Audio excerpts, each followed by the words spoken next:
Vanakkam, Namaste, and blessings to everyone. This is Dr. Bairavee Balasubramaniam PhD, the Sky Priestess, and we are live. Today, we're going to be talking about a couple of key alignments that have taken place, that are taking place right now. So, the first of all, what I'd like to address is the fact that right now we've got the new moon in Aries. It's just, I would say, a few minutes away from going absolutely exact. Let's first talk about that new moon and why is it so significant. Now, if you look at my previous video on the astrology of coronavirus, I talk about the role of the nodes and Pholus and Chiron in bringing about this global pandemic from an astrological perspective.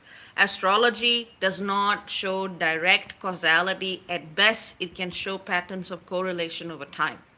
And in terms of the patterns of epidemiology, what we see is that Chiron in Aries' transit corresponds to major outbreaks of flu and influenza and so on and so forth in 50-year cycles. That is something that needs further data to be verified.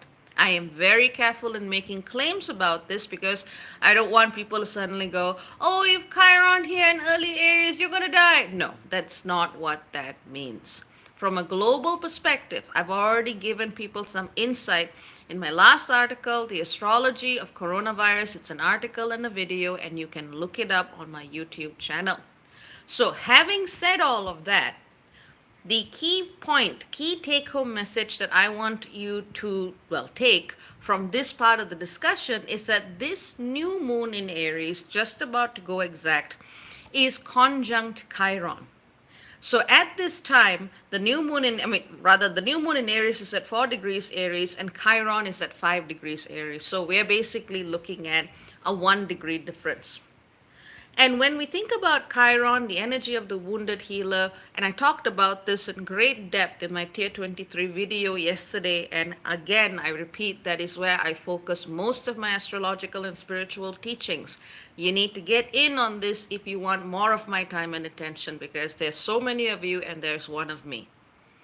And that's just the way it is. We're all unique, ultimately irreplaceable, and ultimately replaceable, and significant, and insignificant all at the same time. That's just the way it works. So, in that video, and this is in some sense a recap of what I said, I talked about how the energy of the wounded healer, namely Chiron in Aries, brings up a lot of existential questions surrounding the nature of self. And too often do we identify who we are in terms of what we do, whether that's a profession or vocation, in terms of our hobbies, in terms of our activities, in terms of what we choose to go and buy, in terms of what we wear, in just the external paraphernalia that I guess society has conditioned us into thinking as an equation with the self. So that kind of thinking is being severely challenged right now given the global response to coronavirus and its recommended measures, namely social isolation and washing your hands. As I discussed in the previous video, this is something that can last between 1 to 2 years if we are not quick to nip it in the bud. And that is why listening to these measures for however many weeks that are required is really our best bet as a species. But because people's movements are being restricted, because they can't live life in quite the same way that they've gotten used to, there is a great crisis of identity going on right now. People are turning to online communities more so than they have before, or sources of news, or the internet, or whatever to try and fill up those perceived gaping voids that say, hey, I need something in here in order for me to feel full or to feel like a person again. And that, to me, is actually a lot scarier than coronavirus. And that exactly is the point that I'd like to make with respect to the new moon in Aries. This is your chance to look at those spaces within you that you are trying to fill up with something else. It could be a teacher. It could be a book. It could be, a new social network. It could be anything. Now, I'm not saying people shouldn't do any one of those things. I'm not saying people shouldn't talk to each other in that sense. But there's a difference between engaging in something because you like it and engaging in something because you don't know how to be a person without that external reference or point of contact. There's a big difference between the two. So, in terms of spiritual work and practice, this is really a good time for all of us to cut away from the distractions, go back inside, and remember what makes us whoever, whatever we are. And remember that that doesn't come down to a single equation or focus on, well, I achieved this, so this is what I am. Or I do this, or this is my role, this is my title, this is my vocation, this is my calling, so that's who I am. That's not true. That's just one facet of what you are. You are an experience that cannot be put into words. We use labels and titles because it is a point of reference for ease of communication. You can't communicate everything from, from scratch all the time. But that's still not you. So do the things that actually make you feel like yourself, whatever that means to you. For me, it's a bit difficult because people see me as a mentor figure or as someone that they can come to in times of validation, even though I've said I am the last person you should come to for validation. I am just not that type of teacher. So I'm seeing my inboxes getting filled with people who are just talking and talking and talking, and I just kind of have to go back up here. What I share with the public eye is what I choose to share. My personal space is my own. And some people may like that, some people may not, some people may respect it, some people may go, but why? And this is exactly the reason. Even if it's me, I don't want you trying to fill voids and holes in yourself with what I'm saying or by your perceived engagement or relationship with me. I don't need that kind of relationship with people. I have enough to do just working on myself. And I feel that everyone should be taking that approach on themselves right now because Chiron's going to be in Aries for some time. This is a powerful opportunity for us, not just as individuals, but as a collective to help orient ourselves to that sense of self that so many of us try to externalize and understand through our relationships with others. Remember, this isn't a new moon in Libra. This is a new moon in Aries. This is the lesson right now. So look at the global opportunity that is presented to us through this very, very serious pandemic. And I say serious because the WHO has said that infection rates are accelerating. I'm not saying that most people are going to die. I'm saying that this is something we need to take seriously. Otherwise, we're going to regret it a couple of years down the line. Take this moment in time to go back inside of yourself and remember just what makes you you. You do not need anybody to tell you what that is. And anyone who claims that they can tell you who you are is probably trying to sell you something you wouldn't want to buy in the long term. Now, having said that, I also want to talk about the movement of Saturn into Aquarius and Vesta into Gemini. Now, Saturn into Aquarius is quite a powerful energy. I haven't talked about it it's already been 2 days since it moved into it because there's just been other stuff going on, and also because I wanted to see how that energy begins to manifest. Now, Saturn in Aquarius is, as with all Saturnian transits, it takes a couple of years. I'm not going to go into the minuscule detail about this, even though I've looked at over 100 transits of Saturn to other bodies throughout the year of 2020. But I just want to give you like a large scale picture. Just because Saturn is in Aquarius now does not mean you need to jump into things or commit into things or decide that this is your picture of the world. These are your ideals. These are your people. These are your friends, your groups, your virtual identities. This is the kind of time where you need to just go, okay, we've got a new energy pattern coming in. Let's see what it does. And the reason I say this is because Saturn is not going to be in Aquarius for long. In terms of universal time, it's going to go backwards. It's going to go backwards into Capricorn at the very start of July. And it's only going to really come back into Aquarius in December, whereupon it meets Jupiter and in conjunct Stereos. That's a different story. So really, we have just a couple of months a narrow window of time from late March throughout April, throughout May, throughout June. And that's it. And we have to come back into all of the stuff that we've been wading through from the start of the year. So, this is really not the time for you to be making long term commitments and long term decisions, because this is just a brief foray into the energy. It gives you an expanded perspective. It asks you to look at the role of networks, social media, technology, and group based consciousness, but it's not saying commit. And some of you may take a very different interpretation of this, and that is fine. But in working with thousands of people, I can tell you that making decisions right now is not going to be what you want to do in the long run. For most of my clients, I would say if you can, try not to commit to anything long term this year at all, period. That's a blanket statement. But if you really, really, really had to, I would say at the very least wait till the start of September. And there is a good reason for this. In fact, I was already looking at all of this in December, but one thing has led to another thing, has led to another thing, and as predicted, it has been an insanely intense year so far, and we're just coming to the end of the third month.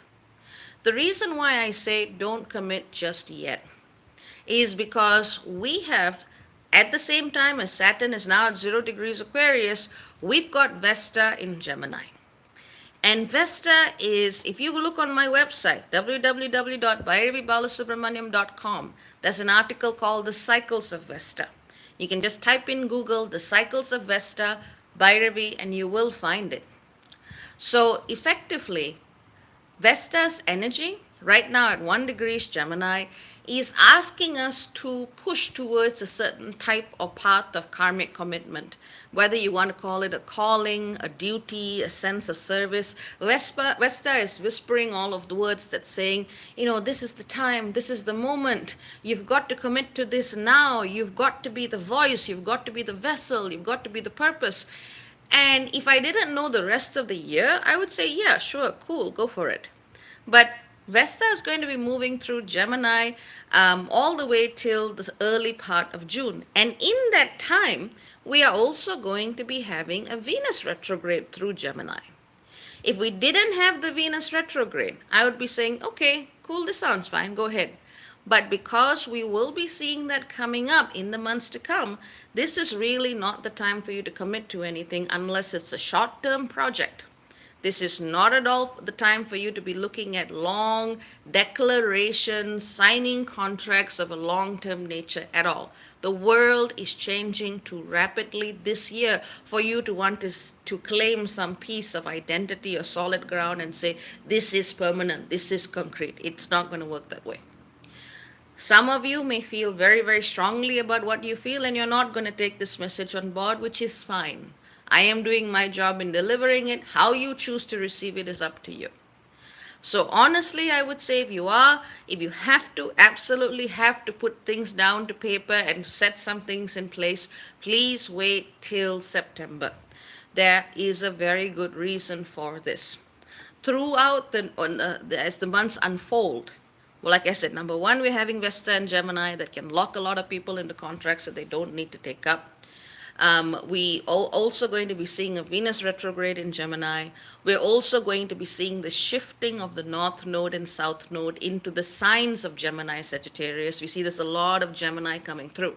It is absolutely no coincidence that we are experiencing a pandemic related to issues that hit the respiratory system, because that's literally what Gemini rules. And that's why it's so important to withdraw, not take on board anything that you don't need to take on right now, and be patient for the later part of the year.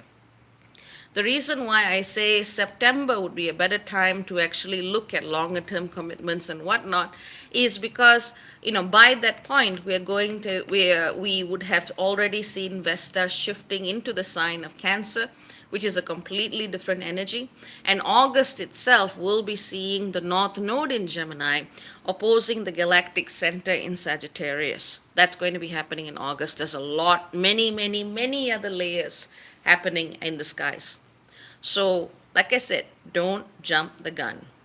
Just because something might be telling you this is a time for you to surrender your power for the higher good, the greater glory, whatever, don't jump the gun. What I can tell you is whatever you choose to commit to September onwards will probably have a lot more solidity and something that you really want to see yourself being a part of.